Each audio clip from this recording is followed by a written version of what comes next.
Hello, everyone, and welcome to Farm in India, an organization dedicatedly working towards the betterment of men and children. Because Farm in India is working for a social cause, we are totally dependent on the public donations. इसलिए हम सब आपसे request करेंगे कि आप हमें जरूर donate कीजिए on a monthly basis whatever possible and help us sustain so join hands with us in this movement. आज हमारे साथ जुड़ रहे हैं एक victim. His name is Vihan Sharma. Delhi के रहने वाले हैं, इंजीनियर है और अपना खुद का बिजनेस ओन करते हैं। 2 साल पहले विहान की वाइफ ने विहान और उसके पेरेंट्स पर कई सारे झूठे चार्जेस लगाए, like domestic violence etcetera etcetera, जिसकी वजह से उन्हें आज तक काफी मुश्किलों का सामना करना पड़ रहा है। तो चलिए सुनते हैं विहान की कहानी उसी की जुबानी। Let us welcome mister Vihan Sharma.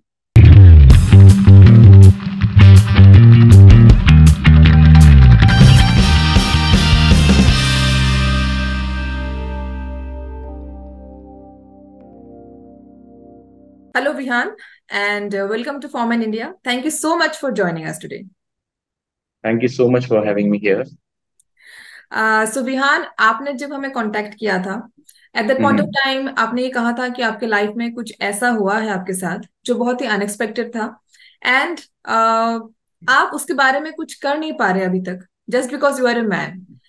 तो मैं चाहती True. हूँ कि आप हमारे ऑडियंस को इस बारे में बताएं कि आपके साथ क्या हुआ, कैसे हुआ, कहाँ हुआ, कब हुआ, and what is this incident that is actually disturbing you so much.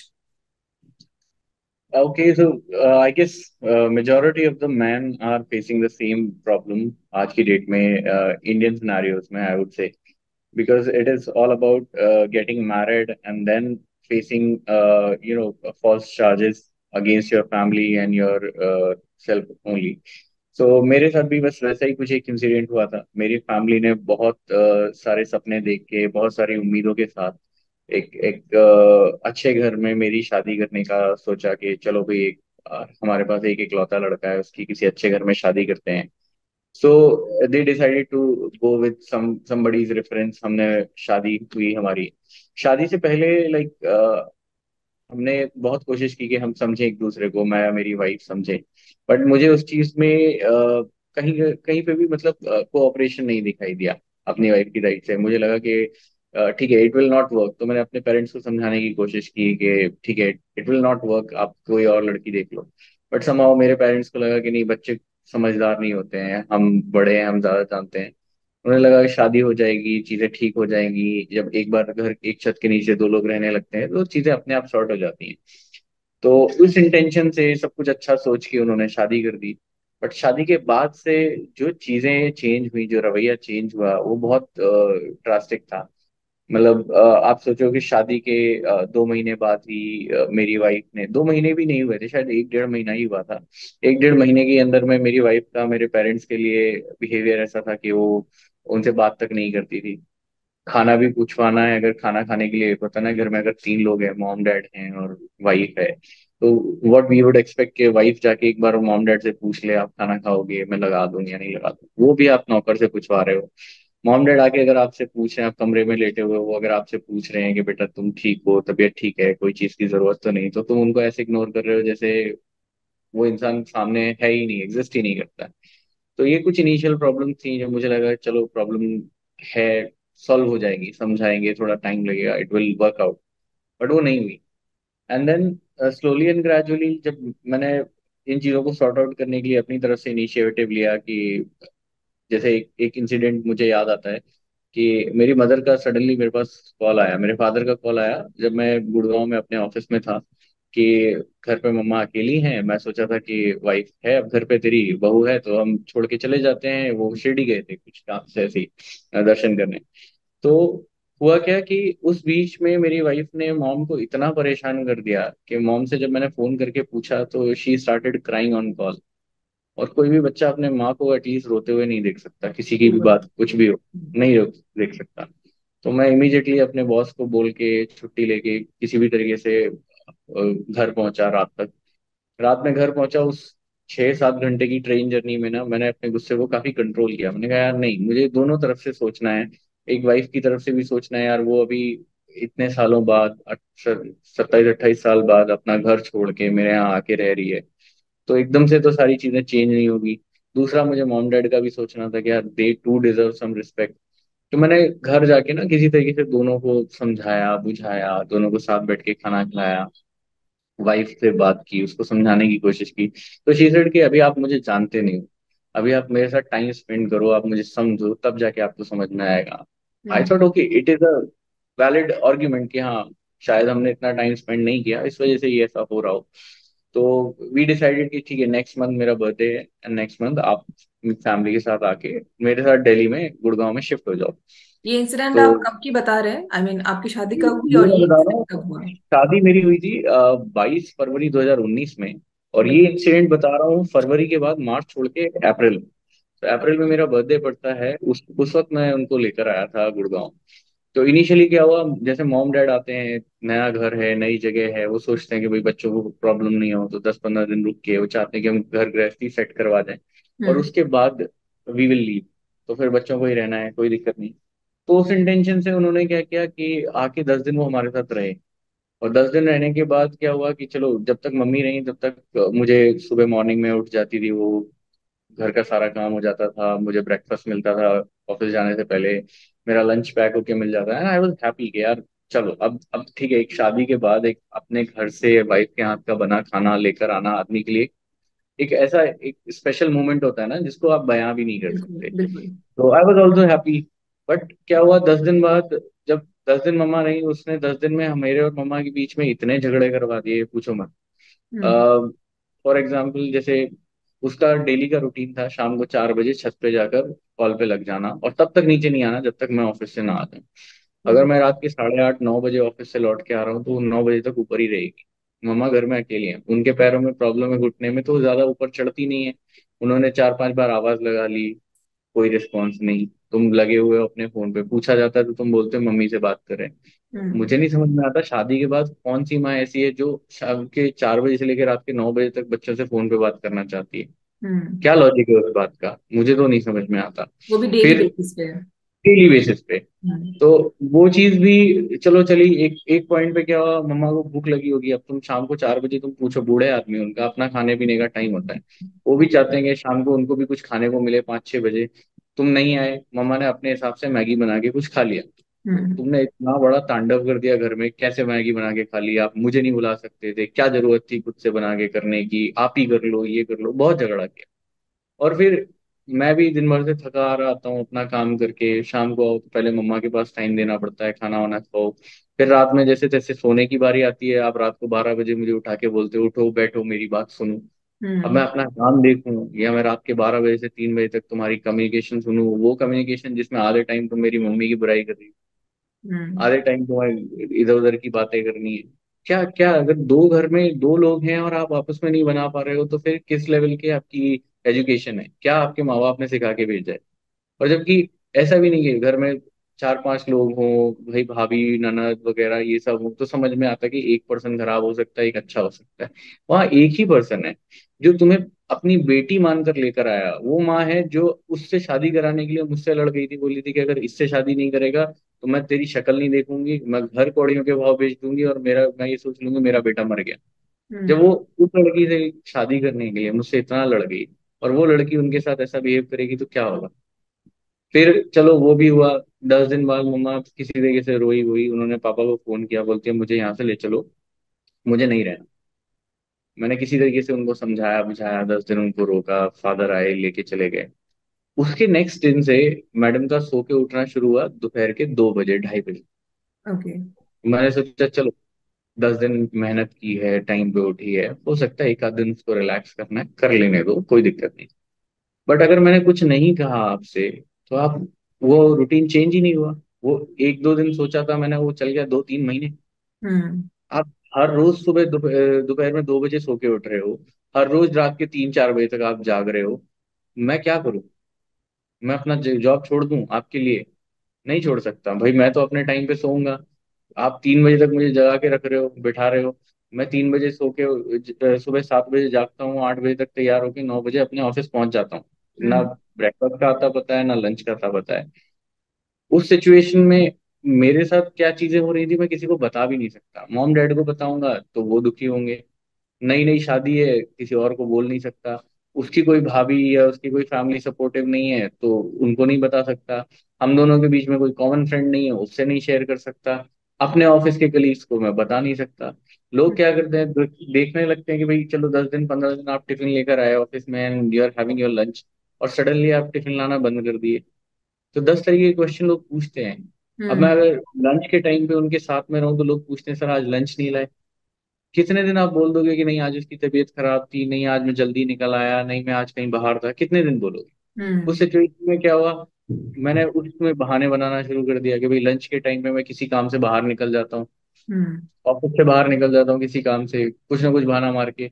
जब लंच हो जाता है तब फिर खाना स्विगी से ऑर्डर करता हूँ, चुपके से छत पे ले जाता हूँ जहाँ कोई नहीं आता, वहां बैठ के 10 15 मिनट में खा के फटाफट नीचे आ जाता हूँ, ताकि भूखे भी ना मरूं और किसी को हम्म। पता भी नहीं चले।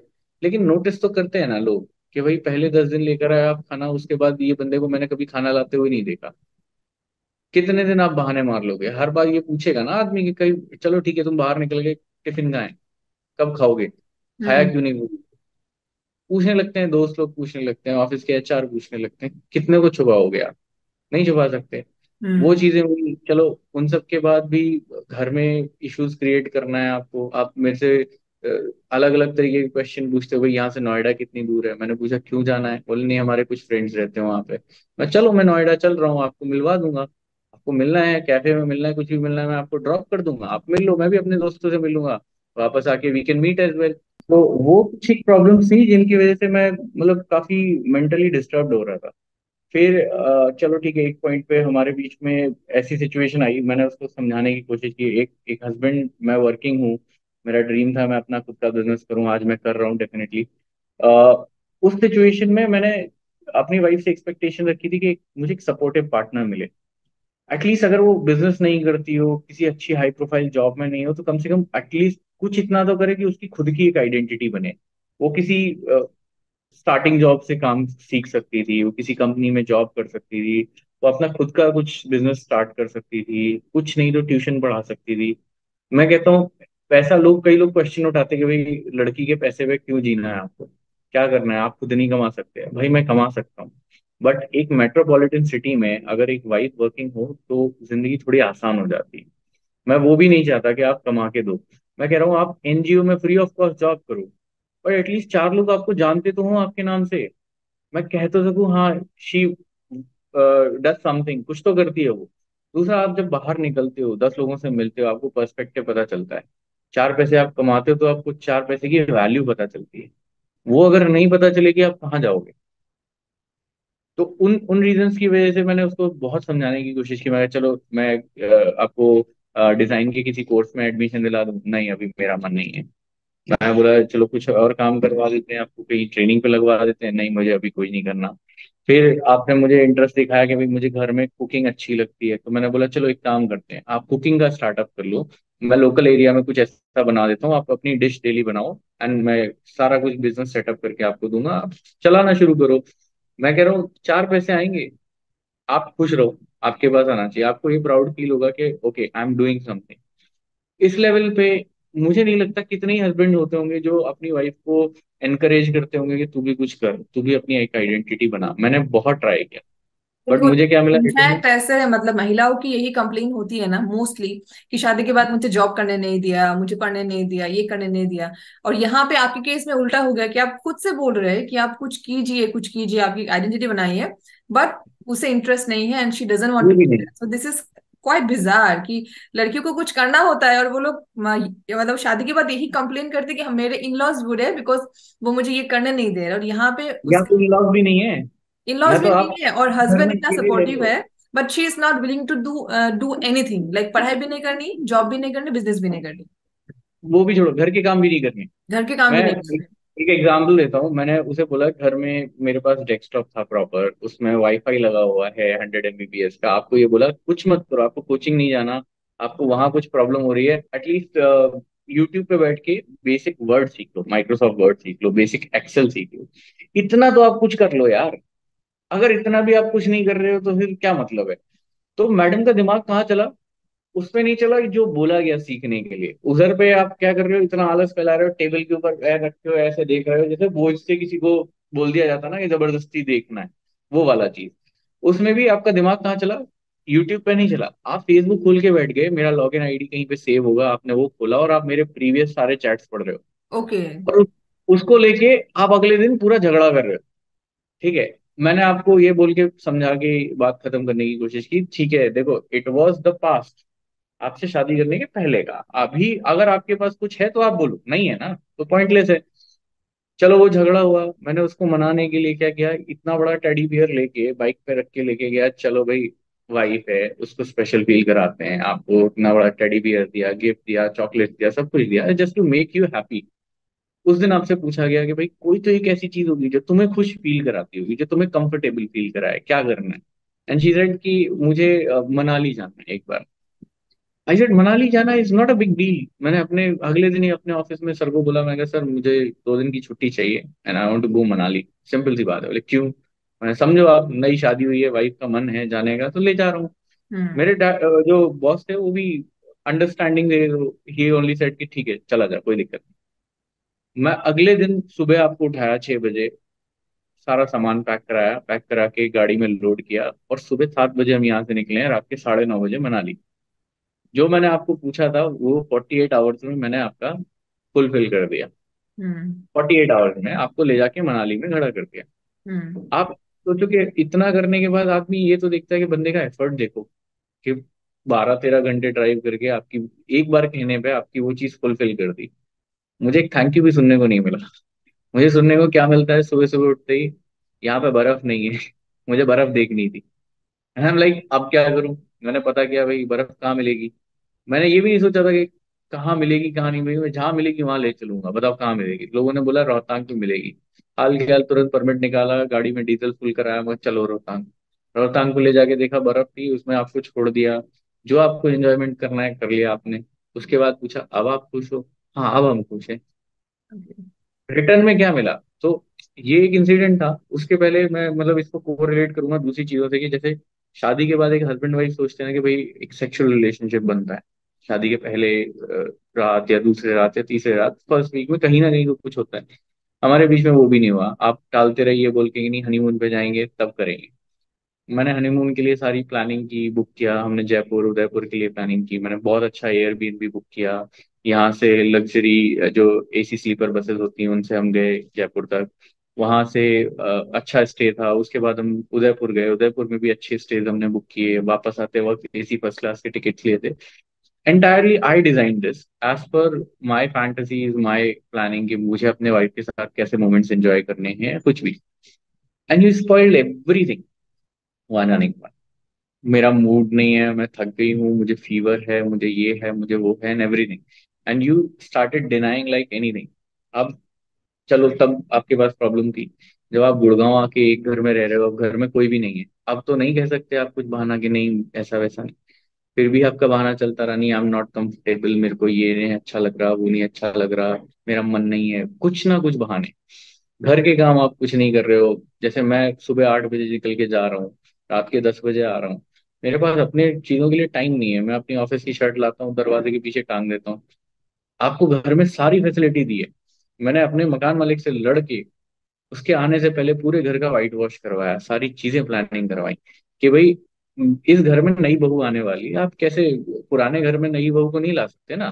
तो नया घर आ रहा है, नई सेटअप हो रही, नई गृहस्थी बन रही, तो आप थोड़ा सपोर्ट करो। अपना पैसा लगा के मैंने पूरा पेंट करवाया, washing machine, fridge, TV, wifi सब कुछ लगवाया। फुल्ली ऑटोमेटिक वॉशिंग मशीन है। आपको सिर्फ एक चीज करनी थी, कपड़े उठाने थे, डिटर्जेंट के साथ डालने थे और प्लग दबाना, धुल के सूख के मिल जाते, और कुछ हाथ से भी नहीं करना। आपसे उतना भी नहीं हुआ, खाली घर में बैठ के जब आप कोई काम नहीं करते, कोई जॉब नहीं करते, कुछ आपके पास रिस्पॉन्सिबिलिटीज नहीं है, उसके बाद जब 1 महीने बाद पहनने के लिए कपड़े नहीं होते हैं, तब मैं झक मार के अपने पास से बोल रहा हूँ भाई आज के बाद आप वो भी मत करो, मैं खुद कर लूंगा। डेली आके मैंने अपने कपड़े धोना शुरू कर दिए। इन चीजों को लेके जब सेक्सुअल रिलेशनशिप नहीं बनते, इन चीजों को लेके मैंने कोशिश की कि भाई किससे बात करूं। आपके मेरे बीच में कोई कॉमन फ्रेंड है नहीं, आपने अपनी किसी फ्रेंड से मुझे इंट्रोड्यूस नहीं कराया, आपकी कोई सिस्टर नहीं है, आपकी कोई भाभी नहीं है, मैं किससे अप्रोच करूं? आपने अल्टीमेटली कभी उससे डायरेक्टली बात की है, इस बारे में करने की कोशिश की थी? मैंने बहुत की, मैंने उससे सब कुछ पूछा। मतलब एक पॉइंट पे जब आप मना कर देते हो ना, तो आदमी के दिमाग में हजार थॉट आते हैं। मैंने पूछा भाई लड़कों में नहीं इंटरेस्ट है तो बता दो, लड़कियों में तो बता दो, क्लियरली बोल दो। अगर कोई और लड़का पसंद है तो आप मुझे बता दो, किसी को मत बताओ, मुझे बता दो। मैं अपनी फैमिली से लड़ लूंगा, आपकी फैमिली से लड़ लूंगा, तुम्हारी उससे शादी करा दूंगा। तुम ओके, खुश रहो, मैं खुश हूँ। आपने यहाँ तक बोल दिया उसको कि। बोल दिया, मैंने कहा मैं करा दूंगा शादी। आप हम्म। खुश रहो, मैं खुश रहूँ। बट मुझे स्टिल। पीस चाहिए। मुझे हम्म। पूरी जिंदगी में ना पीस चाहिए, मुझे वो हेडेक नहीं चाहिए। हम्म। जबरदस्ती रिलेशनशिप चला के अगर मैं अकेले रह रहा हूँ और मैं खुश नहीं हूँ, तो हम्म। ऐसे पार्टनर का क्या फायदा। डेफिनेटली। तो मैंने वो चीज के लिए उसको पूछ लिया, सब कुछ पूछ लिया, तो बोलते नहीं नहीं ऐसा कुछ भी नहीं है, वैसा कुछ भी नहीं है, आप बहाने मारते जा रहे हो कुछ ना कुछ। इस एक पॉइंट के बियॉन्ड जब 7-8 महीने हो गए, चीजें खराब हुई, मैंने पूछा उनकी मम्मा से, मैंने कहा मदर, उनकी मम्मी को बोला, मम्मी जी ऐसी बात है, हम दोनों के बीच में भी हस्बैंड वाइफ वाले रिलेशनशिप नहीं बने हैं, और इस चीज के बारे में मैं उससे 50 चीजें पूछ चुका हूँ, शी इज नॉट रिस्पॉन्डिंग। मैं चाहता हूँ एक बार आप बात करके देखो। And she started shouting at me like anything, कि भाई आपकी क्या घटिया सोच है, कैसी बातें करते हो, आपको शर्म नहीं आती, ये वो। मैंने कहा यार, अगर मैं अपनी वाइफ के बारे में उसकी मदर से बात करने में मेरे को शर्म आने लगे, और अगर हम अपनी पर्सनल लाइफ भी डिस्कस नहीं करें, तो क्या point. Hmm. And as per my understanding यार, sex life is the most important factor in any married life. Yes. अगर उस पर भी हम डिस्कशन नहीं कर रहे हैं, तो फिर पॉइंटलेस है ना, फिर किस बात की शादी है। हम्म। वो हुआ। फिर जब हम मनाली से लौट कर आए ना, तो उसके वेरी नेक्स्ट डे मेरा एक छोटा सा बाइक से एक्सीडेंट हुआ, मेरे पैर में 2 फ्रैक्चर आए। उन फ्रैक्चर्स की वजह से मुझे इमीडिएटली झांसी शिफ्ट होना पड़ा, कि भाई वहां जाके प्लास्टर वगैरह करवाया, 20-25 दिन बेड पे रहा मैं। उस बीच में मैंने प्लानिंग की, चलो अपना बिजनेस का कुछ प्लान करते हैं, जो मुझे करना था मैंने उसके लिए सारा कुछ प्रिपेयर किया। फिर इनको उधर पे तकलीफ हो रही थी, माँ बाप के साथ इनको रहना नहीं था। तो इन्होंने बोला कि नहीं नहीं, मेरे को ऐसा ऐसा है, आप ठीक हो जाओ फिर हम जल्दी से चलेंगे। तो मैंने बिना प्लास्टर कटे, मैं जल्दी से जल्दी 15 दिन के अंदर वापस से दिल्ली गुड़गांव शिफ्ट हो गया। मैंने कहा चलो देखते हैं। अब आप घर में हो, 2 BHK घर है, आप बोले हो कि चलो गुड़गांव ले चलो ले चलो। 2 BHK घर में मैं इस बेड पे बैठा हूँ। अब सारा दिन खाली बैठने की मेरी आदत नहीं है, क्योंकि मैं वर्किंग प्रोफेशनल हूँ। तो मैं बैठ गया हूँ, लैपटॉप लेके काम कर रहा हूँ कुछ। अब व्हाट आई वुड एक्सपेक्ट कि मेरी वाइफ एटलीस्ट मेरी थोड़ी केयर करे। सुबह शाम आप खाना बना के देते हो, कैसे देते हो। आपने किचन से खाना लिया, मैं बेड पे लेटा हूँ अपने कमरे में, आपने यहाँ से थाली ली, खिसका दी, और एक ताना मार दिया, अब तो नहीं बोलोगे कि खाना नहीं देती। ओके। इसके बाद आदमी क्या बोलेगा, और हम्म। कैसे वो खाना खा लेगा।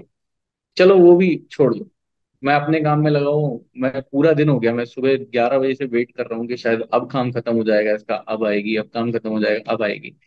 आप आ ही नहीं रहे हो। हम्म। 2-3 बजे का लंगड़ाते हुए उठ के जाके देख रहा हूँ, तो आप हॉल में डले हुए और टिकटॉक चला रहे हो। क्यों भाई। 2 BHK का कमरा है, मैं अकेले यहाँ पे रह रहा हूँ, इस कमरे में AC लगा है, हम दोनों घर में सिर्फ हस्बैंड वाइफ ही हैं।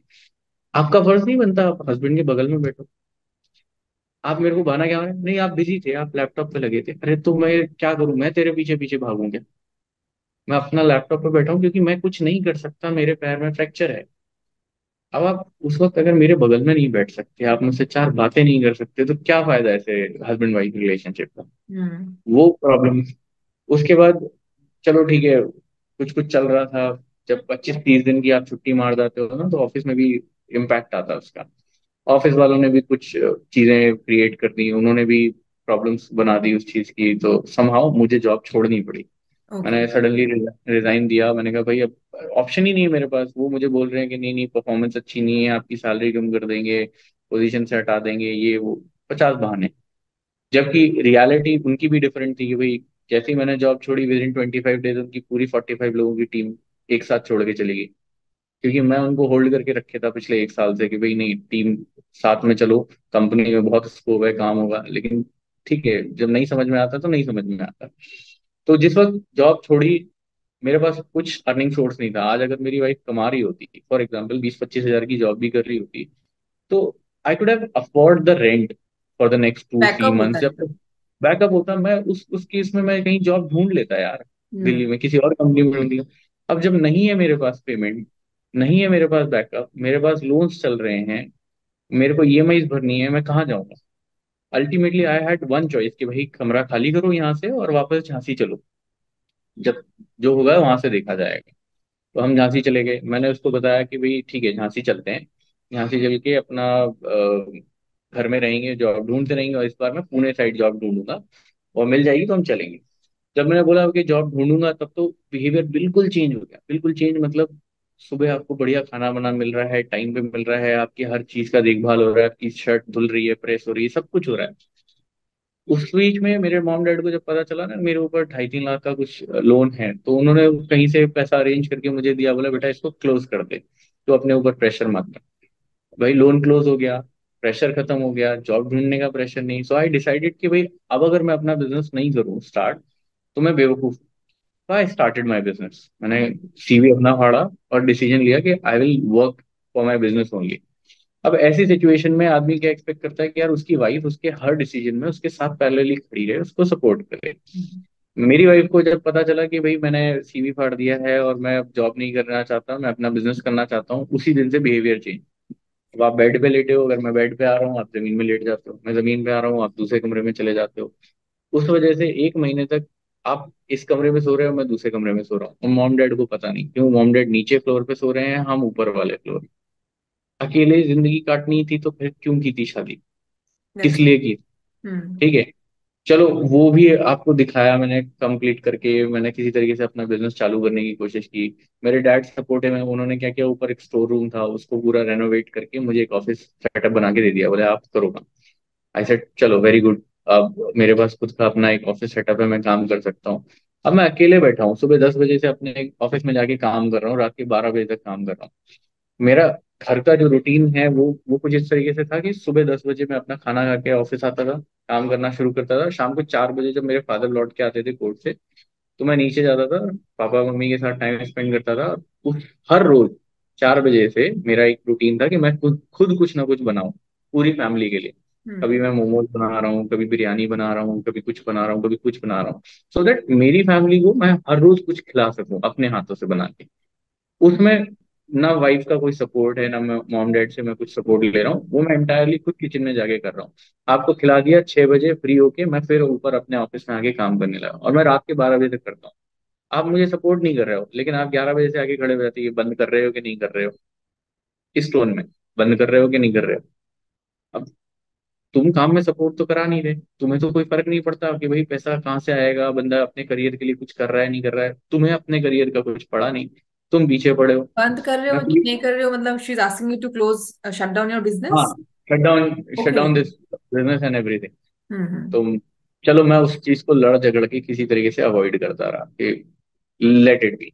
मैंने उसको सोचा, मैं कहा चल एक काम कर, मैं प्यार से वाइफ को बिठा के समझाया, मैं कहा देखो तुमको कंडीशन ये है, तुमको झांसी में नहीं रहना मॉम डैड के पास, बिजनेस करना, मैं मेरे को बिजनेस करना है। मैंने कहा मेरे बिजनेस में तुम भी कुछ सीखो डिजाइनिंग में, हम दोनों मिलके काम करते हैं। अगर तुम नहीं भी करोगी बिजनेस में, तो तुम्हारी स्किल्स पे मैं दिल्ली में तुमको 20-25 हजार 30 हजार तक की आराम से जॉब दिलवा दूँ। उससे क्या होगा, हमारा दिल्ली में सर्वाइवल हो जाएगा, और एक बार हमारा सर्वाइवल चालू हुआ, मैं दिल्ली में रह के बिजनेस को और एक्सपैंड कर सकता हूँ, मैं बढ़ा सकता हूँ। तो तुम कोऑपरेट तो करो। आप कोऑपरेट करने के लिए तैयार नहीं, आपको जैसे तैसे मना के मैं एक बार अपने ऑफिस में लाया, मैंने कहा चलो आज बैठो मैं आपको पोस्टर डिजाइन सिखाता हूँ। मैं छोटे बच्चों की तरह, जैसे होता है ना 5 साल के बच्चे, उसकी तरह सिखा रहा हूँ, अच्छा ये इधर से इधर शिफ्ट करो, हाँ अब ऐसे करो, अब ऐसे करो, अब ये कीबोर्ड दबाओ। आपको इतने प्यार से समझा, करते करते लास्ट मोमेंट तक आप रो दिए, और उस दिन के बाद से आपको बहाना मिल गया मुझे नहीं आना, आप ऊपर ही नहीं आ रहे हो ऑफिस में। आपने तो बहाना पकड़ लिया, चलो मैंने सोचा कहीं बाहर भेज के आपको डीसीए का कोर्स करवा दूं। हम्म। आप उस पर एग्री कर गए, हमने डीसीए का कोर्स करवाने भेजा, आप वहाँ के इंस्ट्रक्टर को पता है क्या बोल रहे हो, कह रहा मैं तो यहाँ पे इसलिए नहीं आती कि मेरे को यहाँ सीखने को मिलेगा, मैं इसलिए आती हूँ कि कम से कम 1 घंटे के लिए तो मैं उस घर से दूर रहूँ। ओके।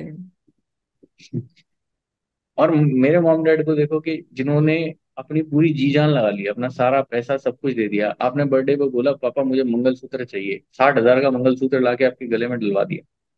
ओके। हाल के हाल पापा ने कहा मेरी बेटी ने मांगा है ना, उसकी चीज पूरी होनी चाहिए। हम्म। ठीक है।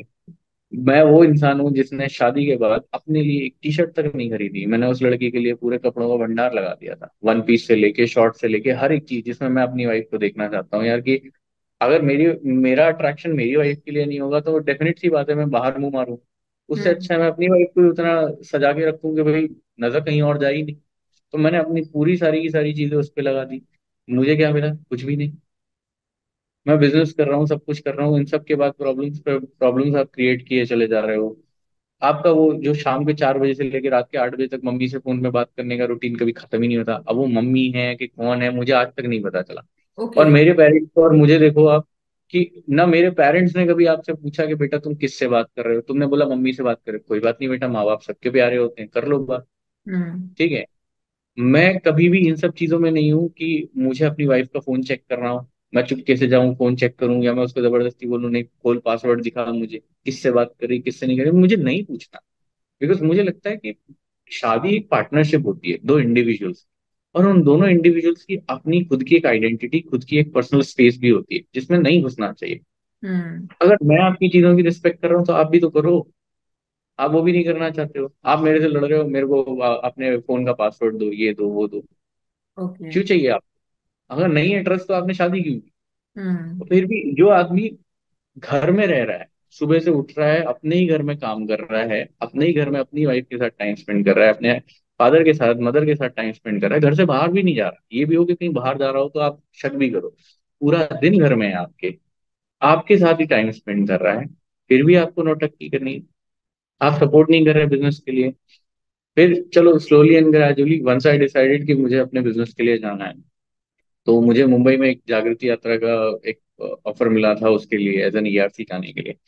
तो मैं वहाँ 10-15 दिन की यात्रा में गया, मैंने कहा चलो इधर से मेरे बिजनेस को एक मार्केटिंग मिलेगी, अच्छा एक्सपोजर मिलेगा। सो आई वेंट देयर। वहां जाने के बाद क्या होता है, उस ट्रेन में 500 लोग रहते हैं, 250 लड़के 250 लड़कियां, and when you are travelling with so many people ना, तो सब लोग आपके क्लोज भी होते हैं, हंसते भी हैं, बातें भी होती। वहां पे जो फोटोज आई मैंने अपलोड भी की। आपने उन चीजों को लेके भाई मन में एलिगेशन बना लिए कुछ के कुछ। एनीवे चलो वो खत्म हुआ, मैं वहां से आया। आते ही मुझे लेंस कार्ड से एक अच्छा ऑफर मिल गया कि भाई ठीक है 10-12 लाख का ऑर्डर मिला है, and that was a huge deal for me as a startup startup. तो मैंने कहा चलो करते हैं।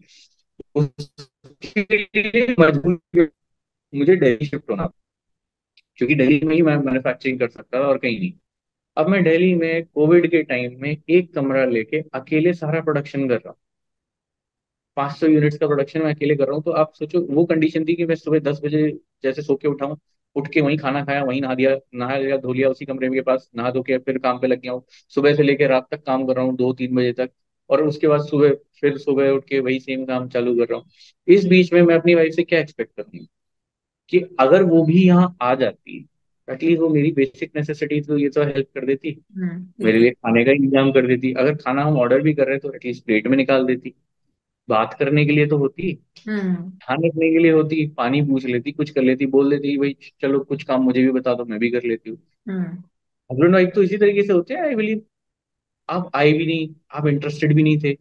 फिर आप दिन भर में फोन भी कितने बजे करते हो, रात में 11:15 बजे 10 मिनट के लिए आप कॉल करते हो, 10 मिनट के लिए फोन करके हाँ कैसे हो, खाना खा लिया, हाँ ठीक है चलो कल बात करते हैं, आप फोन काट देते हो। ओके। मम्मी से आप 8 घंटे 6 घंटे बात कर सकते हो, हस्बैंड से बात करने के लिए आपके पास टाइम नहीं है। और बहाना क्या मारते हो, आप बिजी हो, आप ही तो बिजी हो। तो नहीं समझ में आता वो चीजें मेरे लिए। हम्म। फिर एक सिचुएशन हुई कि चलो 2020 में जब लॉकडाउन खुला जून में जुलाई में, तो मेरे मॉम डैड ने बोला कि बेटा बच्चा भी अपने 2-3 महीने से अपने माँ बाप से दूर है, कोविड में सबको अपने फैमिली की टेंशन लगी थी, तो अगर वो घर जाना चाहती है चले जाना है। तो रक्षाबंधन के लिए आपने प्लान किया कि भाई ठीक है हम घर जा रहे हैं, just to surprise my wife कि यार मेरी वाइफ अब महीने भर के लिए जैसे जाएगी अपने मायके, महीने भर नहीं मिल पाएंगे और मैं ऑलरेडी 1 महीने से बाहर हूँ, तो मैं एटलीस्ट जाने से पहले उससे मिल लूँ। मैं उस इंटेंशन से बिना घर पे बताए सुबह 6 बजे यहाँ से दिल्ली से बाइक उठा के ट्रैवल करके 11 बजे घर पहुंच रहा हूँ, जस्ट सो दैट कि मेरी वाइफ बिना मिले मुझसे अपने घर ना चली जाए। ठीक है। आप मिले, अच्छी बात है, आपके ब्रदर आए आपको लेके गए, सब कुछ बढ़िया है। उसके बाद से 1 महीना हो गया, कोई बात नहीं, मैंने अपना काम वाम करता रहा सब कुछ। आप घर आने का नाम ही नहीं ले रहे। अब मैं आपसे फोन करके पूछ रहा हूँ, मैं कहा इतना टाइम हो गया, आप घर आने का कुछ सोचा है नहीं सोचा है?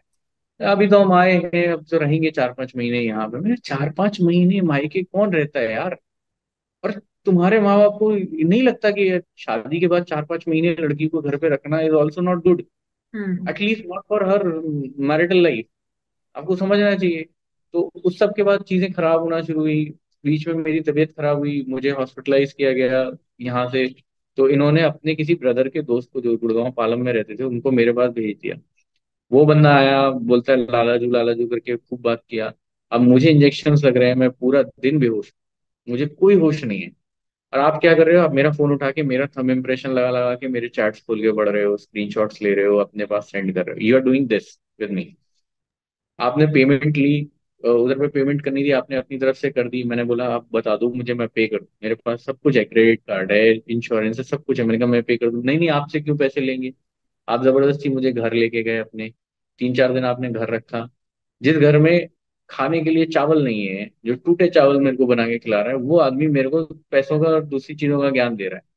मैं जैसे तैसे चलो छोड़ के उधर से 2 दिन बाद निकला। मैंने कहा आप बता दो आपका क्या खर्चा हुआ, मैं आपको पे कर देता हूँ। आपने मना कर दिया था। मैंने कहा चलो ठीक है, एक होता है ना कि फैमिली में कोई अगर नहीं पैसे लेना चाहता तो आप किसी और फॉर्म में कर देते हो कि भाई हम कभी आएंगे, कुछ गिफ्ट ला देंगे, कुछ ला देंगे, इन वी विल सर्व इट। तो उस इंटेंशन से मैं भी चला आया। मैंने कहा चलो किसी और फॉर्म में कर देंगे, अगर बंदा अच्छा है तो। मुझे नहीं मालूम कि आप पीछे पीठ पीछे मेरे साथ फोन में ये सब किए हो। मैं झांसी पहुंचा हूँ ठीक होने के बाद अपने फैमिली के पास, मेरे ससुराल से मेरे साले साहब का फोन आ जाता है, बोले वो यार गरीब आदमी है, उसका 5 6 हज़ार का आपके इलाज में लगा था, आप जरा वापस कर दो।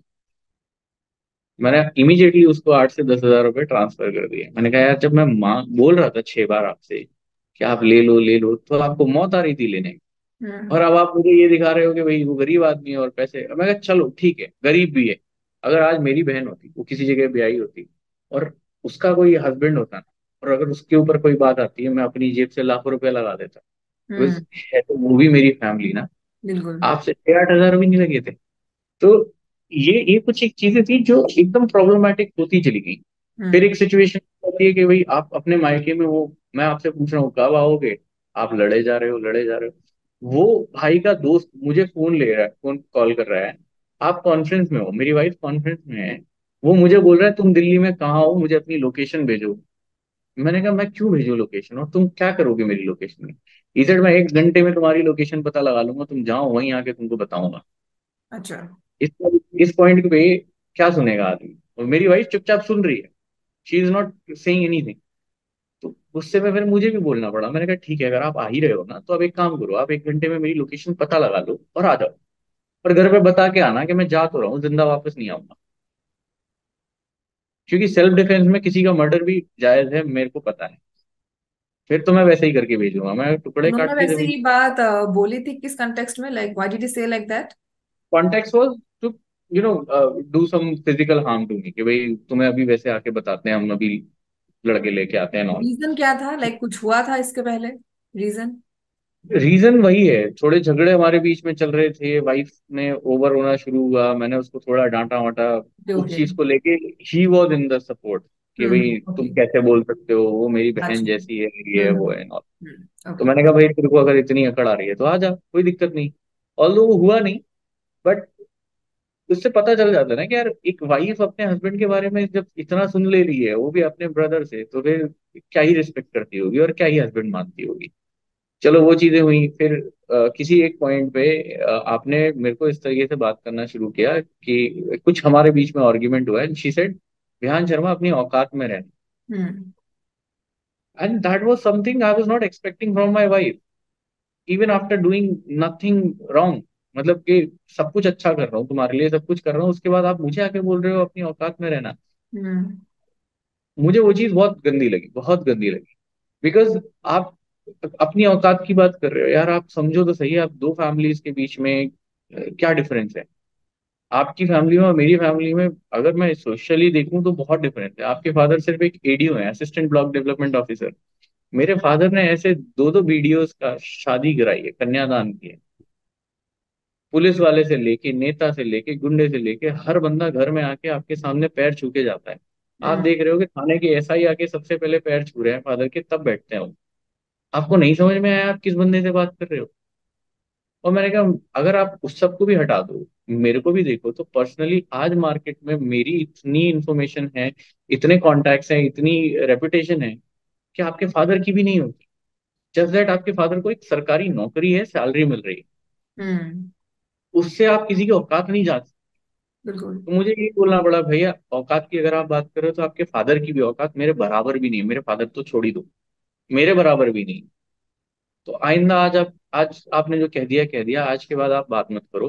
मैंने कहा आज की बात से मेरे और आपके बीच में जो प्यार भरे रिलेशनशिप जो आई वाज एक्सपेक्टिंग ना, कि हस्बैंड वाइफ वाली एक जो टर्म्स होते हैं वो तो नहीं रहेंगे, बाकी फॉर्मेलिटी के लिए चलता रहे चलता रहे। मैंने हम्म। कहा मैं इंटरेस्टेड नहीं हूँ आपके साथ कोई भी इस तरीके की चीजें कंटिन्यू करने के लिए। बाकी आपको सोशली आपको घर में रहना है, आप खूब रहो, खाना खाना है खाओ, आपकी मर्जी। मतलब अपने मन से वो जो एक इंटेंशन आता है ना कि मेरी वाइफ है उसके लिए, वो सब करना मेरा बंद हो गया। मैंने उस दिन उसको उसकी पूरी एंटायर फैमिली को ब्लॉक कर दिया। तो उनकी तरफ से मेरे पास ये मैसेजेस आते रहे कि हम नवरात्रि में आएंगे, पंचायत लेके आएंगे, हम बैठेंगे घर में और फिर बात करेंगे। एंड वी वर रेडी कि आप लेकर आओ, हम बात करेंगे। आप नहीं आए। उसके बाद आपको 10 दिन बाद हमने अपनी तरफ से फोन किया, भाई क्या हुआ, आप आने वाले थे, आओ तो सही, बैठो मेरे सामने और बताओ सबके सामने कि भाई आपकी लड़की को प्रॉब्लम कहाँ है, किस चीज से प्रॉब्लम है, आप मुझे बोलो। आप नहीं आ रहे हो। आपने क्या किया, जुलाई के बाद सीधा दिसंबर में जाके 11 दिसंबर को कोर्ट में जाके केस फाइल कर दिए। केस भी कौन से फाइल किए, सारे झूठे केसेस। हम्म। एक पेपर में आप फर्स्ट पैराग्राफ में A4 साइज में ऊपर लिख रहे हो कि लड़के की फर्जी इंजीनियरिंग डिग्री दिखा के शादी कर ली गई, लड़का कुछ नहीं कर रहा, दिल्ली में चप्पलें चटका रहा है। और उसी पेपर में नीचे लिख दिया आपने कि लड़का दिल्ली में माई डिजाइन माइंड कंपनी का CEO है, जिससे उसको 2 लाख रुपए प्रति माह की आय होती है। अबे चप्पल चटका रहा हूँ तो 2 लाख रुपए प्रति माह की आय कौन दे रहा है मेरे को? और डिग्री की बात करो, ये लगी है दीवार पे डिग्री। फर्जी तो कुछ भी नहीं है। हम्म। फर्जी वो है जो आपने बोला था कि हमारी लड़की MSc पास है, आपकी लड़की BSc भी 50% से पास है, जब आपकी मार्कशीट आई है तो पता चलता है। तो झूठ तो आप बोले हो। फिर आप दुनिया भर का उसमें गाना गा रहे हो कि भाई हमसे दहेज की मांग की गई, 5 लाख रुपए दहेज मांगा मुंबई में फोटो स्टूडियो खोलने के लिए। मेरा बिजनेस दिल्ली में है, मैं अपने बिजनेस की वजह से दिल्ली से झांसी नहीं जा पा रहा। मैं मुंबई जाके फोटो स्टूडियो खोलूंगा क्या, वो भी हम्म। 5 लाख रुपए में? जितना सब मेरा ये केबिन है, इतने केबिन का उधर पे सिक्योरिटी अमाउंट नहीं होता 5 लाख रुपए। कैमरा तो बहुत दूर की बात है। तो कोई, अगर आप एलिगेशन भी लगा रहे हो तो कम से कम कुछ सेंस तो दो उसके बीच में। हम्म। फिर आपने मॉम डैड के ऊपर प्रोस्टिट्यूशन के इल्जाम लगा दिए, उन मॉम डैड के ऊपर जिन्होंने तुम्हें यार अपनी बेटी मान के पाला था। आपने बोल दिया मम्मी ब्यूटी पार्लर के बहाने लड़कियां लेकर आती हैं, फादर लड़के लेकर आते हैं, और घर में हमारे यहाँ गंदा काम होता है। साला 2 BHK के फ्लैट में गंदा काम हो रहा है, आप देख रहे हो और आप कुछ नहीं कर पा रहे हो। फिर आप उसमें एलिगेशन लगा रहे हो कि भाई 8 जुलाई को मेरे घर में कोई भी नहीं था, मेरे ससुर ने मेरे नाजुक मुंह को दबाकर मेरे साथ बलात्कार करने का प्रयास किया, मैं फटे हुए कपड़ों में जान बचा के अपनी भागती हुई उड़ई गई। अरे 8 जुलाई को उड़ई गई तो 11 दिसंबर तक क्या वेट कर रही थी तू किसी का? हम्म। अरे किसी के साथ इस तरीके की हरकत होती है वो इमीडिएटली जाता है, अगर इमीडिएटली नहीं जाएगा तो 2 एक दिन में जाता है। जाता तो है ना पुलिस में कंप्लेन करने, किसी को तो बताता है। तुम अपनी फैमिली के बाद की फैमिली चुप थी 6 महीने कि मेरी बेटी के साथ रेप का अटेम्प्ट हुआ, मैं चुप हूं। और उसके बाद आप फोन पे बात भी कर रहे हो इतने घंटों तक मुझसे। क्या मतलब है इस चीज का, इस सेंस का क्या मतलब है? फिर आपने डोमेस्टिक वायलेंस डाल दिया। डोमेस्टिक वायलेंस किस डेट का डाल, आप डाल रहे हो कि भाई मैं, मेरे फादर, मेरी मदर तीनों गाड़ी भर के उड़ई गए हैं इनके घर। उस वक्त इनके ब्रदर, इनकी माँ और इनके फादर, ये 3 लोग मंदिर गए हुए थे उसी इमीडिएट टाइम पे, और हमें पता था कि ये मंदिर में होंगे इसलिए हम घर गए हैं। और हमने इनको लातों घूंसों से पीटा है और बोला हमारे धंधे के बारे में किसी को बता दिया तो हम तुम्हारी जान ले लेंगे। Is it even logical? हम गए वहां पे, हमने तेरे को मारा पीटा, मोहल्ले वालों ने नहीं देखा, कोई नहीं आया गवाही देने, कहाँ है? और हम वहां पे जा रहे हैं, और जिस डेट की आप घटना बता रहे हो उस डेट को मेरे माताजी पिताजी दतिया में एक प्रेस कॉन्फ्रेंस में थे, जिसके फेसबुक लाइव की वीडियोस डले हैं, जहां 200 लोगों ने अपने स्टाम्प पेपर पे लिख के दिया है, ठीक है, अपने एफिडेविट्स दिए कि भैया ये हमारे साथ थे उस डेट। ओके। तो लॉजिकल तो मतलब कुछ तो लॉजिकल हो, कुछ तो हकीकत हो। अब हम्म। ये सारे केसेस फेक हैं जिनको इमीडिएट बेसिस पे इन्वेस्टिगेशन के टाइम पे हटा देना चाहिए, नहीं हटते। पुलिस आती है बोलती है सर ये सारे एलिगेशन तो झूठे हैं, मैं तो सब हटा दूंगा, लेकिन सर दहेज नहीं हटा सकते हम। हम्म। तो वो हटा देंगे तो हमारे खिलाफ इंक्वायरी बैठ जाएगी, क्या कर लोगे अब आप? वो एक बार में आपको सब कोई अलग भी नहीं कर सकते। अब मेरे खिलाफ मेंटेनेंस का मुकदमा चल रहा है, मेरे खिलाफ उसमें दहेज का मुकदमा चल रहा है, मेरे खिलाफ डोमेस्टिक वायलेंस का मुकदमा चल रहा है। 3 मुकदमे चल रहे हैं जिनमें कोई क्लू नहीं है। हम्म। हम, चलो मेंटेनेंस वाले बंदे ने जल्दी से कंक्लूजन पे पहुंच के 10,000 रुपये महीना मेंटेनेंस मान दिया, मैं पिछले 2 साल से पे कर रहा हूँ, आज तक कम से कम 2.5-3 लाख रुपए पे कर चुका हूँ हर हम्म। महीने। हम्म। मुझे क्या मिल रहा है? मैं एज अ इंडिविजुअल, मुझे उस शादी से क्या मिला, उस रिलेशनशिप से क्या मिला, और मैं इधर पे हूँ क्या मिला? आज आप इनडायरेक्टली दूसरी जगह से मेरे पास आ जाती है बात कि 50 लाख रुपए हमें दे दो, और इनको हस्बैंड वाइफ, इनके मम्मी पापा को और इनको तीनों को जेल हो जाए, तो हम सुकून में होंगे। अरे ये क्या है? लॉजिकली अगर आप बात करते हो कि भाई हाँ ठीक है, मेरे को आपने ये किया वो किया, आपने गिनती का कुछ 10 से 15 लाख रुपए खर्चा किया शादी में, वो भी अपने यहाँ जो इवेंट किया उसमें जो आपका खर्चा हुआ वो। हम्म। और हम जैसे शादी होती है ना, किसी के भी घर में शादी होती है, भाई मेहमान आते हैं, सबका मान सम्मान करने के लिए आप जो लिफाफे देते हो ना, बस उतना आपने दिया है। हम्म। आपने उसके अलावा लड़की को एक पैसा दे के नहीं भेजा। लड़की 2 सूटकेस में वो कपड़े लेकर आई है, एक में उसके पुराने कपड़े हैं, एक में वो कपड़े हैं जो हमने एंगेजमेंट में उसको प्रोवाइड किए। हम्म। इसके साथ वो बंदी आई है, और आप दुनिया भर का क्लेम कर रहे हो पेपर में लिख के, हमने गाड़ी, फ्रिज, टीवी, फलाना ढिमकाना सब कुछ दिया, वेट वेट। और वो आप क्लेम कर, भाई क्लेम कर रहा है तो मुझे दिखा दे कहाँ है। शादी में वीडियो बनती है ना, जो आदमी देता भी हो, माना दहेज लेना देना सब बुरा है, लेकिन आज भी डेट में सब सब कुछ करता है। जो हम्म। बना के दे रहा होता है ना, वो वीडियो जरूर बनवाता है, भैया रहना चाहिए मेरे पास कि हमने दिया है। कहाँ है वो? उस शादी का कोई भी प्रूफ है तेरे पास, दे दे। इनफैक्ट अरे अगर तूने कुछ पढ़ी, खरीदा भी होगा, इतने सारे हाँ सामान तो जो रिसीप्ट ड्यूरेबल होगी, आइटम्स है, उसकी रिसीप्ट तो होगी ना उनके पास। रिसीप्ट होगी। हम्म। हमारे पास एक कार है, फोर्ड एस्पायर, आप बोल रहे हो वो हमने दी है दहेज हम्म। में। अरे तूने दी है तो तेरे पास प्रूफ क्या है? पेमेंट मेरे अकाउंट से हो रखी है, मेरे डैड के अकाउंट से हो रखी है, गाड़ी मेरे डैड के नाम पे है, इंगेजमेंट से 6 महीने पहले गाड़ी हमने उठा ली थी। हम्म। तो तूने दिया कब? इंगेजमेंट से 6 महीने पहले शादी में कोई देता है क्या? वो भी अगर आप अपनी बेटी की शादी में दे रहे हो तो क्या ससुर के नाम पे करके दोगे क्या गाड़ी ट्रांसफर? हम्म। या तो अपनी बेटी के नाम पे करोगे या बेटे के नाम। रिसिप्ट तो होती है, बिल तो होता है, उस बिल में आपका नाम कहीं है, आप उठाने गए हो। गाड़ी बिल्कुल। लेते वक्त मैं और मेरे डैड गए हुए हैं, हमारी फोटोज हैं उसके साथ। रोज रहती आपका है। क्या प्रूफ है? हम्म। आप हवा में क्लेम कर रहे जा रहे हो तो हमने दिया। कोर्ट में आपने बताई ये सब बातें, अपने आपको चांस मिला अपनी बात कोर्ट रखने सुनने के लिए रेडी कहाँ है? की? कोर्ट रेडी सुन ही नहीं। नहीं रहा। हम्म। कोर्ट सुनने के लिए रेडी नहीं अभी। चलो कोर्ट सुनना तो दूर की बात, आप सोचो कोर्ट के प्रोसीजर्स कैसे हैं। प्रोसीजर ऐसे हैं कि भाई लड़की ने कंप्लेन कर दी, हमारे साथ रेप अटेम्प्ट हुआ है, हमारे साथ दहेज मांगा है, हमें उठा के सीधा जेल में डालने वाली बात होने लगती है। चलो हम्म। हम जाके हाई कोर्ट से स्टे ले आते हैं मॉम डैड के नाम पे, तो मेरे नाम पे तो तब भी है ना चार्जेस। अब उसमें भी क्या चल रहा है, तारीख पे तारीख, तारीख पे तारीख, 2020 दिसंबर से चालू हुआ, आज 2023 चल रहा है, हम्म। जुलाई चल रहा है, अभी तक चार्ज नहीं बना। ओके। चार्ज बनेगा तो आर्ग्यूमेंट चालू होगा, तो प्रूफ हम्म। की बात होगी। अरे प्रूफ तक भी तब पहुंचो जब जब जज सामने से बोल रहा है। वो मुंह पे बोल दिया उसने खड़े होके कटघरे में कि भाई लड़की को प्रूफ की भी जरूरत नहीं है, अगर वो कह रही है दहेज मांगा है तो तुमने मांगा है, तुम जेल जाओ। दैट्स व्हाट, क्या इवन प्रूफ निकलेगा एविडेंसेस आगे? के लिए उसको 2-3 साल लग जाते हैं लाने के लिए। लेकिन वो जज ये नहीं समझता है, या समझ कर भी नहीं, आई थिंक ये कुछ वो लोग वर्डिक्ट देते हैं प्रॉपरली, कि अगर किसी के ऊपर डोमेस्टिक वायलेंस हुआ है तो उसके पास कुछ तो प्रूफ होगा। क्या एक लड़की को 2 साल लग जाएंगे वो प्रूफ करने के लिए कि उस पर डोमेस्टिक वायलेंस हुआ है? अरे तुम्हारे इट्स साथ कॉमन डोमेस्टिक सेंस। वायलेंस, अगर मारपीट हुई तुमने इमीडिएटली जाके अपना मेडिकल क्यों नहीं कराया? दैट्स होती व्हाट। ना मेडिकल रिपोर्ट। हम्म। आपके आपके साथ रेप अटेम्प्ट हुआ है, आपने इमीडिएटली जाके पुलिस में कंप्लेन क्यों नहीं की? हम्म। आपने उसी वक्त मेडिकल क्यों नहीं कराया? सो रहे थे, आपने 6 महीने बाद कंप्लेन फाइल की, नाउ यू आर सेइंग कि नहीं नहीं भाई लिया है माना जाएगा। जजेस भी बोल रहे हैं भाई नहीं, एज पर लॉ अगर लड़की ने बोल दिया कि लिया है तो लिया है। मतलब हम इंसान नहीं है क्या? हमारे ह्यूमन राइट्स नहीं है? हमें हम्म। जीने का हक नहीं है क्या कि तुम जब चाहो उठा के हमें जेल में डाल दो सिर्फ एक लड़की के कह देने से? वो भी इन्वेस्टिगेशंस बिना किए। वो भी इन्वेस्टिगेशन, और उसमें भी चलो ये भी चल रहा है, उसके भाई और दूसरे लोग क्या कर रहे हैं, अलग अलग फेक प्रोफाइल बना बना के मुझे इंस्टाग्राम पे और दूसरी जगह अप्रोच कर रहे हैं। मैं एक बंदा हूँ जो शादी के 1 साल पहले से अपनी वाइफ के लिए लॉयल हूँ कि चलो भाई हमारी शादी फिक्स हो गई। हम्म। 1.5 साल की शादी में हमारे बीच में कोई सेक्सुअल कनेक्शन नहीं बन रहा, आप मेरे को हनी ट्रैप करने की कोशिश करोगे, डेफिनेटली मुझसे भी गलतियां होंगी। आप उसके स्क्रीनशॉट्स निकाल निकाल के प्रिंटिंग में लेके कोर्ट में रख रहे हो। आप मुझे धमकी दे रहे हो कि हम ये तुम्हारे न्यूज उठा के हम तुम्हारे इंस्टाग्राम के सारे कॉन्टैक्ट्स को भेज देंगे। हम्म।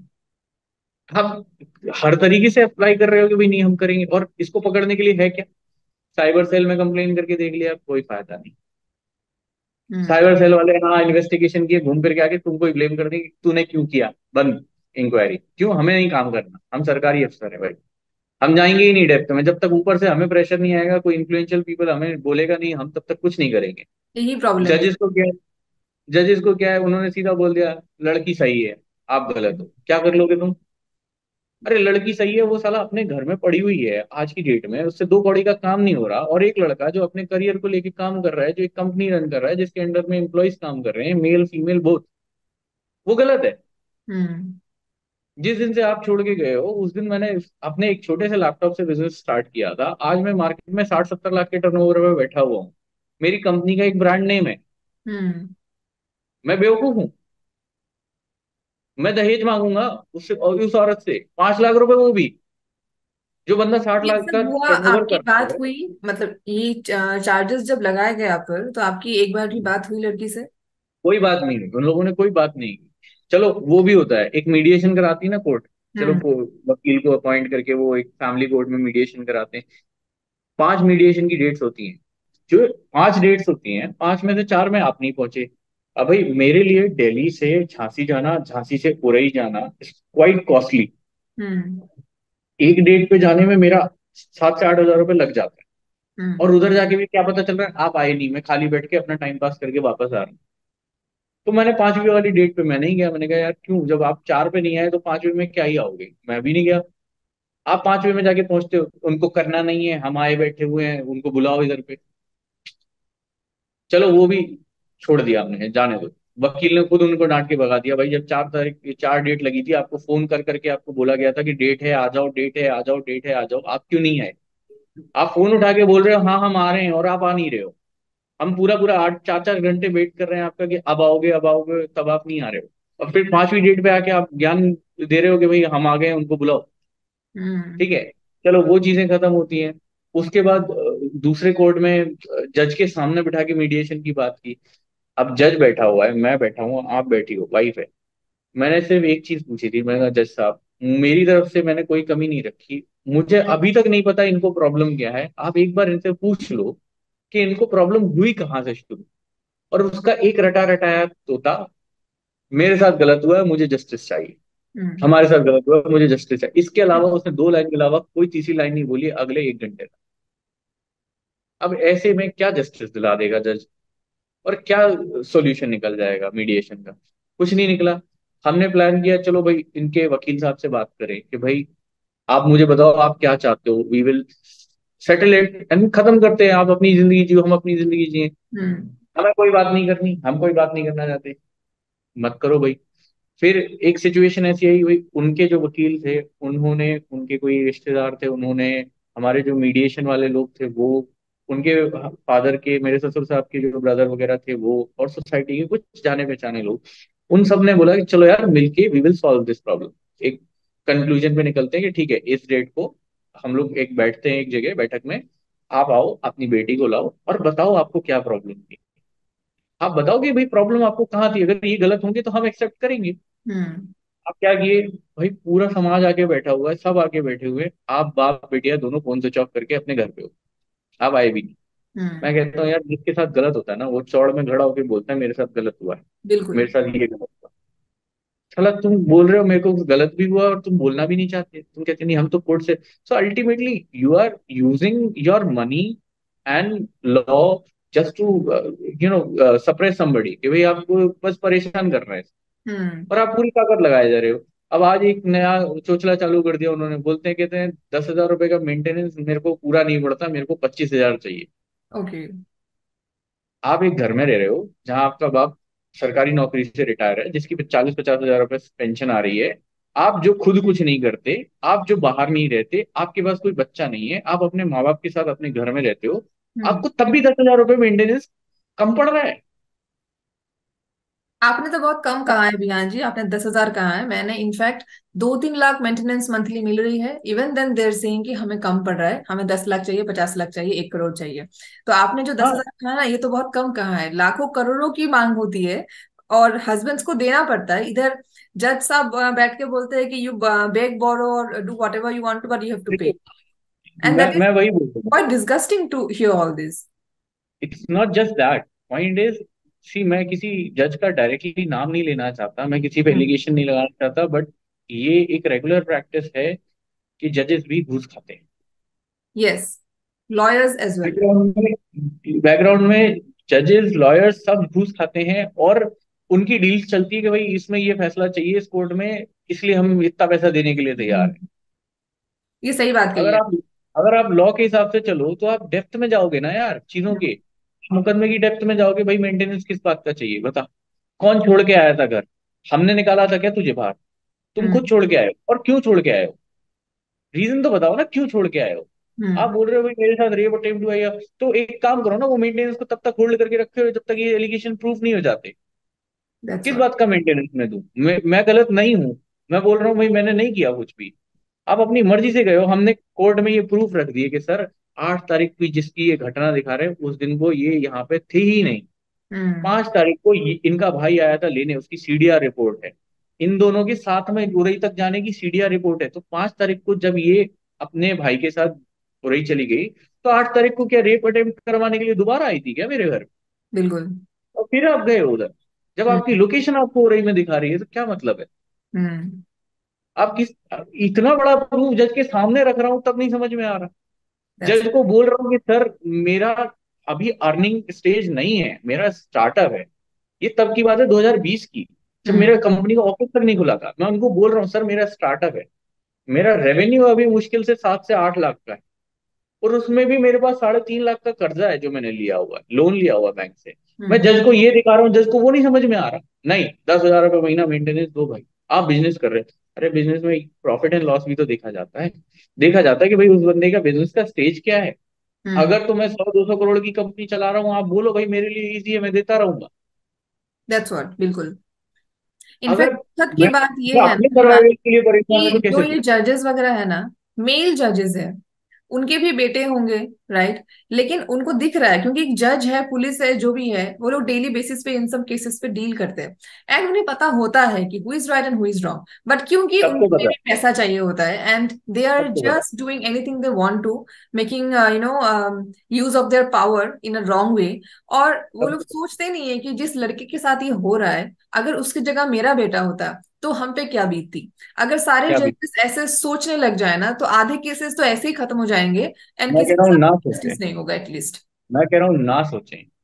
देश की 100 करोड़ जनता ने आप पे भरोसा करके आपको चुना है एज अ बिल्कुल। जज। आप हम्म। वहां तक पहुंचे हो। हम आज जज कोर्ट के सामने क्यों जाते हैं? इसलिए क्योंकि हमें, इंसाफ हम चाहिए होता है। भरोसा करते हैं यार। हम भरोसा करते हैं अपने इंडियन लॉ पे, इंडियन जुडिशरी पे।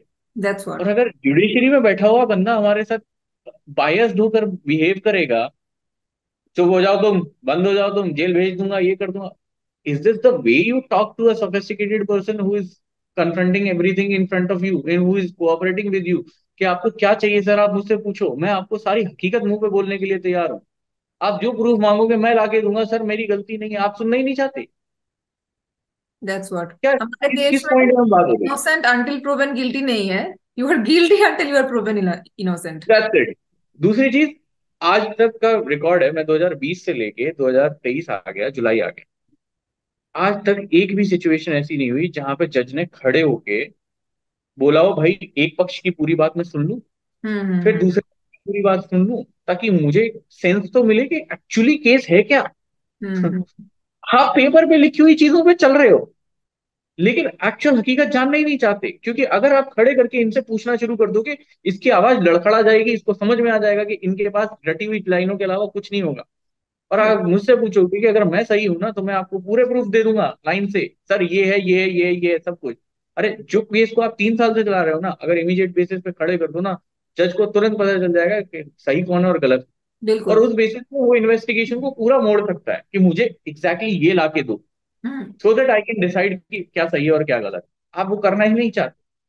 और सबसे बुरा क्या लगता है, लेडी जज अगर कोई बैठी होती है ना, तो सामने से उसका सबसे पहला एलिगेशन ये, तुम चुप रहो, तुम लड़के हो, तुम्हारे तुम में ही कमी होगी, बिल्कुल तुमने ही बिल्कुल। गलत किया होगा। सही बात अरे है। भाई तुझे जज इसलिए नहीं बनाया कि तू मेरे साथ बायस्ड होके बिना सोचे समझे मेरे पे एलिगेशन लगा दे। अगर जज होके तुम ये कर सकते हो, तो साला दुनिया क्या ही नहीं करेगी मेरे साथ। That's what. दुनिया तो आप मुझे जस्टिस फांसी पे लटका सिस्टम हो, देगी। आप न्याय देने के लिए वहां बैठे हो और आप ही अन्याय कर रहे हो, तो इंसान कहाँ जाए? तो इंसान कानून तो अपने कहाँ हाथ जाए? में इसलिए ले लेता है। फिर आप जब बोलोगे आप कानून ऐसा अपने हाथ में मत जब लो। आप ऐसा करोगे जब आप ऐसा करोगे तो दुनिया आपको देख के यही समझेगी ना, जज ने भी बोल दिया, लटका दो साले को फांसी पे। क्या दिक्कत है? That's what, yes. और मॉब के खिलाफ कोई कोई कार्रवाई नहीं होती। होती है क्या? बिल्कुल नहीं। आज असम के इनफैक्ट केस यहाँ हम ऐसे दुनिया भर में कई देख सारे रहे हैं। केसेस है जो आपके आपका नहीं, जो केस है ना, ऐसे कई हाँ, सारे केसेस है जो 8 साल 10 साल 15 साल हो चुके हैं, लेकिन सेम ऐसे ही सिचुएशन है कि लड़के ने कुछ नहीं किया लेकिन वो बेचारा कुछ कर नहीं पा रहा है बिकॉज मुझे जजमेंट अपनी पास नहीं बात हो रही रखने का उसके मौका नहीं मिला है। फेवर में। मैं मैं सच बताऊं, मैं आपके सामने जितनी बातें रख पा रहा हूँ इतनी किसी जज ने सुनी नहीं है आज सुनते ही तक। नहीं, जज को अगर मैटर ही नहीं सुनते पता तो कि है प्रॉब्लम क्या। सॉल्व हो जाती ना, आप यहाँ बैठ हो के जाती इंटरव्यू है। नहीं दे रहे होते, हम भी ये फॉर्म इन इंडिया नहीं चला रहे होते, वही क्योंकि पॉइंट है, अगर एक बार सुने तो सही। दैट्स आज व्हाट। आज आप पूछे, मॉब के साथ कोई चीज कुछ होती है क्या? वो असम वाला केस चल रहा है, आपने गिने चुने दो चार लोगों को पकड़ लिया, लेकिन पीछे जो 100 लोग चल रहे थे, हम्म। क्या उनके खिलाफ कभी कोई कार्रवाई होगी? क्या वो उतने ही गिल्टी नहीं थे? That's what. Anybody who was present there was a guilty. अगर आज भीड़ मुझसे मिलके कुछ भी कर दे, आप क्या किसको पकड़ लोगे? आप तो कहते हैं, भगवान की मर्जी, हो गया, अभी क्या कर लोगे, किसको पकड़ लोगे? नहीं कर सकते, मॉब लिंचिंग का कोई ऑप्शन नहीं है। हम्म। तो अगर आज कानून हाथ में लेना इतना इजी है कि जजेस की कोई औकात नहीं है, तो फिर यार हर आदमी कानून से खेलेगा। That's what. बिल्कुल। तो विहान, हम आपका जो हमारे ऑडियंस है उनके लिए आपका मैसेज क्या होगा? आप क्या बताना चाहते हैं हमारे सारे ब्रदर्स को, सारे बहनों को, एवरीबॉडी एज ए होल, आप क्या मैसेज देना चाहते हैं? एज अ होल मैं बस लोगों को बस इतना मैसेज देना चाहता हूँ कि देखो, मैरिज जो इंस्टीट्यूशन है ना, वो जिंदगी को खुशहाल और हंसी खुशी से रहने के लिए बनाया गया था। उसके लिए इंट्रोड्यूस किया गया था कि एक दो लोग जो होते हैं ना, अपने सारे ईगो वगैरह सब छोड़कर पीछे एक दूसरे के साथ प्यार मोहब्बत से रहने के लिए, एक दूसरे का साथ देने का डिसीजन लेकर आते हैं शादी में। तो आप उसी इंटेंशन से शादी करो। अगर वो नहीं है ना, तो आप मत करो। नहीं है, बिल्कुल मत करो यार। ठीक है? और सिर्फ नाम के लिए शादी करना पॉइंटलेस है। अकेली जिंदगी काटनी है, काट लो, खुश रहोगे यार, लेकिन किसी शादी में रहकर अगर आपको परेशानी होना है तो मत पड़ो। दूसरी चीज, अगर आपको दोनों शादी में हो और आपको लग रहा है it is not working out, both of us are not happy, बैठो, म्यूचुअली डिसाइड करो, जो भी है आपस में सुलझा के खत्म कर। ठीक है? ना ज्यादा ना कम, और कोशिश करो कि भाई ना तुम्हें लॉस हो ना दूसरे को लॉस हो। मैंने कई ऐसे केसेस देखे हैं जहाँ डिवोर्सीज होने के बाद भी they are good friends, they are happy. वो साथ में हैंग आउट भी करते हैं, घूमते भी, मिलते भी हैं, बिकॉज दे डिसाइडेड कि ठीक है, हमारी शादी आपस में नहीं चल रही, नहीं चल रही, we are not happy together, but we can happy staying alone, और किसी और के साथ शादी करके हम सेटल हो सकते हैं। लड़कियों से ये छोटी सी रिक्वेस्ट है कि भाई ये फेमिनिज्म का, फेमिनिस्ट होने का ढिंडोरा मत पीटो कि तुम एक तरफ इक्वालिटी की बात करते हो, दूसरी तरफ सिर्फ एक्सटॉर्शन करना जानते हो। कि आप शादी करते हो और बंदे की सिर्फ एल्यूमिनी पे जीना चाहते हो, भाई मुझे पैसा दे दे, इतना पैसा दे दे। किस वजह से? ईगो की वजह से। आप फिजिकली अगर किसी पर्सन को हार्म नहीं कर सकते, तो आप चाहते हो कि भाई मैं लॉ का इस्तेमाल करके सामने वाले से पैसा वसूल लूंगी। आपने कभी एक पैसे के लिए सोच के देखा है कि अगर आपने खुद से अपनी मेहनत से एक पैसा कमाया होगा ना, तो आपको पता होगा उस बंदे ने अपनी मेहनत से पैसा कमाने के लिए कितनी मेहनत की होगी। बिल्कुल। अगर आज मैं सेल्फ मेड बन रहा हूँ, आज मैं अपने आप को इस लेवल तक ला रहा हूँ, तो मुझे पता है इसके पीछे मेरी खून पसीने की कमाई है। मैं हम्म। रात रात भर ऑफिस में रहता हूँ, कई कई दिन ऑफिस से घर नहीं जाता हूँ। मुझे पता है कि कई कई बार मैं बिना खाना खाए पिए भी भागता दौड़ता रहता हूँ। वो मेहनत कौन देखता है? तुम अपने घर में रह के मजे करके तुम्हें पैसा, अरे तुम पैसा कमा भी ले भी लोगे एलुमनाई में, कितने दिन चला लोगे? क्या वो तुमको जिंदगी भर के लिए अरबपति बना देगा? वो कहावत है यार कि पूत पूत कपूत तो का धन संचय, और पूत सपूत तो का धन संचय। अगर मैं, मुझे आता है ना, तो मैं फिर बना लूंगा, लेकिन तुझे दे भी दूंगा तो तू कुछ नहीं बना पाएगी। सही तो है। लड़कियों इन इन चीजों का फायदा नहीं उठाना चाहिए। अगर आपको, भाई सीधा सीधा कम्युनिकेशन करो। If you don't like somebody, tell them. अगर वो फिर भी आपको परेशान कर रहा है, जबरदस्ती परेशान कर रहा है, भाई जाके कंप्लेन कर दो। आपको राइट है, जाके कंप्लेन करो, लड़ो उसके लिए। But first try to do things understanding कि भाई एक लड़का और एक लड़की एक जगह आते हैं ना, तो वहां पे कुछ एक इंटेंशंस लिमिटेड होते हैं। और उस इंटेंशन से अगर कोई बंदा आपको अप्रोच कर रहा है, तो आप समझो उसको। अगर मैं मैरिज में हूँ और मेरा मैरिज के लिए एक रिस्पेक्ट है, मेरी मेरी एक अपनी खुद की कमिटमेंट है कि अगर मेरी शादी किसी से होती है, तो मैं उसके लिए अपनी पूरी जिंदगी दांव पे लगा दूंगा। मैं 100% लॉयल रहने के लिए तैयार हूँ। लेकिन अगर उसमें मुझे प्यार नहीं मिले, मुझे उसमें रिस्पेक्ट नहीं मिले, मुझे उसमें अपनी फैमिली के लिए सुकून नहीं मिले, तो ऐसी शादी मुझे नहीं चाहिए। आप अलग हो जाओ, आप अपनी जिंदगी अलग जियो, जिसके साथ आप खुश हो उसके साथ जाओ। और दूसरा, एक जो सबसे इंपॉर्टेंट मैसेज मैं बोलना चाहूंगा वो ये कि फेमिनिज्म को साइड में रखो, और हर लड़की के लिए यही मैसेज है कि अपने आप में खुद में कुछ वैल्यू क्रिएट करने की कोशिश करो कि एक लड़का तुम्हारे पीछे भाग कर आए। जब तुम्हारे पास वैल्यू के नाम पे सिर्फ सेक्स होता है ना ऑफर करने के लिए एक रिलेशनशिप में, तो कोई लड़का तुम्हारे पीछे भागेगा नहीं। और तुम्हारे पास सिवाय इन सब फालतू चीजों के बारे में सोचने के कोई लाइफ में गोल नहीं होता, कोई एम नहीं होता, और तुम सिर्फ और सिर्फ इसी तरीके के पचड़े में पड़ के खुद की जिंदगी हेल कर लेते हो और सामने वाले की। मेरा नुकसान नहीं है। मैं आज भी खुश हूँ, क्योंकि खुश है ना मेरी चॉइस ही, मैं अपनी जिंदगी में खुश हूँ, छोटी सी सिचुएशन में भी खुश हूँ। तुम दही परेशान कर लोगे, लेकिन तुम्हें क्या मिलेगा? तुम अपनी जिंदगी में जहर खुद घोल रहे हो। क्या लगता है ये सब करने के बाद तुम कभी किसी के साथ एक अच्छा सुखी परिवार बना सकोगे, सुखी एक घर बना सकोगे? कभी नहीं। कल को आपकी शादी भी होगी तो आप अपनी जिंदगी बर्बाद कर रहे हो, कौन करेगा आपसे शादी? मैं अपने आप को कुछ वैल्यूएबल बना लूंगा, मेरे पास पैसा होगा, अर्निंग होगी, मुझे पता है कोई ना कोई मिल जाएगा। आपको कौन मिलेगा? आपके पास तो ऑफर करने के लिए भी कुछ नहीं है। अगर वो सिर्फ सेक्सी था ना, तो पीपल विल थिंक कि भाई पहली शादी में तो वो भी खत्म हो गया होगा ना, अब क्या बचा? क्यों करूं मैं तेरे से शादी? और तब आप क्या करोगे बुढ़ापे में? 40-50 साल की एज में अकेले रहोगे। कल आपके घर में आपके भाई बहनों की शादी नहीं होगी, उनकी शादी होगी, उनकी वाइफ आएगी, वो आपको परेशान नहीं करेगी, वो भी करेगी। बिल्कुल। तो क्यों करना है भाई ये सब? सुकून से जिंदगी जियो, अपनी खुशी पे फोकस करो। Rather than creating a chaos, try to settle with peace. बस इतना ही कहना है मेरा, और कुछ नहीं। बिल्कुल, and I totally agree with this. Vihan, आप क्वाइट ब्रेव हो, बिकॉज इतनी कम एज में आपने इतना कुछ झेला है, and you have a long way to go of course. Right now I understand कि आपके लाइफ में बहुत कुछ चल रहा है जो आपने शायद या आपकी फैमिली ने कभी एक्सपेक्ट भी नहीं किया किया होगा। आपने कुछ और सोचा और कुछ और हो चुका है। लेकिन as I said before also कि सच्चाई की जीत हमेशा होती है। It might take some time, लेकिन जब होगी पूरी की पूरी जीत आप ही की होगी। And you just need to be brave, and we all are there with you. Form in India is there with you. और थैंक यू। आपको किसी टाइप का कोई भी हेल्प चाहिए होगा, advice and whatever you want, you can definitely contact us. एंड आप अपने केस के अपडेट्स हमें देते रहे ताकि हम ऑडियंस तक भी आपके केस अपडेट्स पहुंचा पाए। And we need more such stories, ताकि हम ये पॉडकास्ट इंटरव्यूज इसलिए करते हैं ताकि हम ऐसे स्टोरीज को बाहर ला सके। क्योंकि ये जो एक गलत धारणा है कि पुरुष जो है वो अत्याचार करते हैं अपने पत्नियों पर, इसी को हमें हटाना है। क्योंकि हर लड़कियां जैसे सेम नहीं होती, हर लड़के भी सेम नहीं होते। एक नहीं होता है। इंसान में एक गुड साइड होता है, एक इविल साइड होता है। पर जरूरी नहीं है कि अगर एक जगह किसी के साथ गलत हो गया तो उस कम्युनिटी के हर लोग गलत है। राइट। सो इसलिए ये as a platform, as a organization, as an NGO fighting for men's welfare, it's our responsibility कि हम ऐसे स्टोरीज को लोगों के सामने लाए, ताकि एटलीस्ट जो लॉ मेकर्स है, जो ऊपर पोजिशन में बैठे हुए, जिनके हाथ में जस्टिस है, लॉ बनाना है, वो एटलीस्ट उनकी आंखें खुले, and they definitely do something for this, and they amend the laws so that we can truly bring gender equality in our country.